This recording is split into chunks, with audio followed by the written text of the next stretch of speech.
बघा, तब्बल 8 वर्षानंतर खरं तर मुंबई महानगरपालिकेची ही निवडणूक होती आणि ही निवडणूक जी आहे ती मुंबईचे बेसिक मुद्दे म्हणजेच वॉटर गटर मीटरवर होणं अपेक्षित होतं.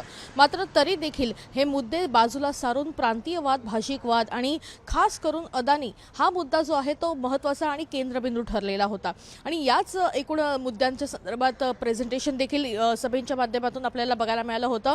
आणि ज्या पद्धतीनं मराठी मतांसाठी खास करून भावनिक राजकारण देखील या ठिकाणी केले गेले असल्याचं बघायला मिळालेलं आहे. त्याच्यामुळे याच निवडणुकीमध्ये आता आपण बघतो की 24 तासापूर्वी जे आहे ते मतदान झालेलं आहे.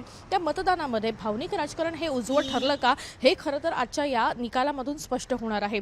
दुसरीकडे जर आपण बघितलं तर गेल्या 25 वर्षांमध्ये ठाकरेंची सत्ता मुंबई महानगरपालिकेवर होती. मात्र आता ही सत्ता कायम राहतेय का, हे देखील पाहणं महत्त्वाचं आहे.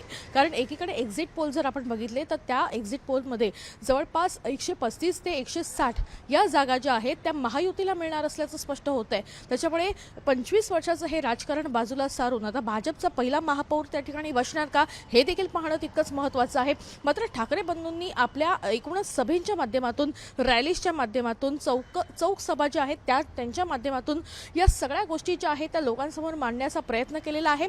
खास करून मातोश्रीची प्रतिष्ठा जी आहे ती या ठिकाणी प्रणाला लागली असल्याचं देखील बघायला मिळत आहे. कारण एकीकडे दोन भाऊ जरी एकत्र आले, मराठीसाठी एकत्र आले, मराठी माणसांसाठी एकत्र आले, तरी देखील हे राजकारण जे आहे ते कितपत उजवं ठरतंय हे देखील तितकंच महत्त्वाचं ठरेल.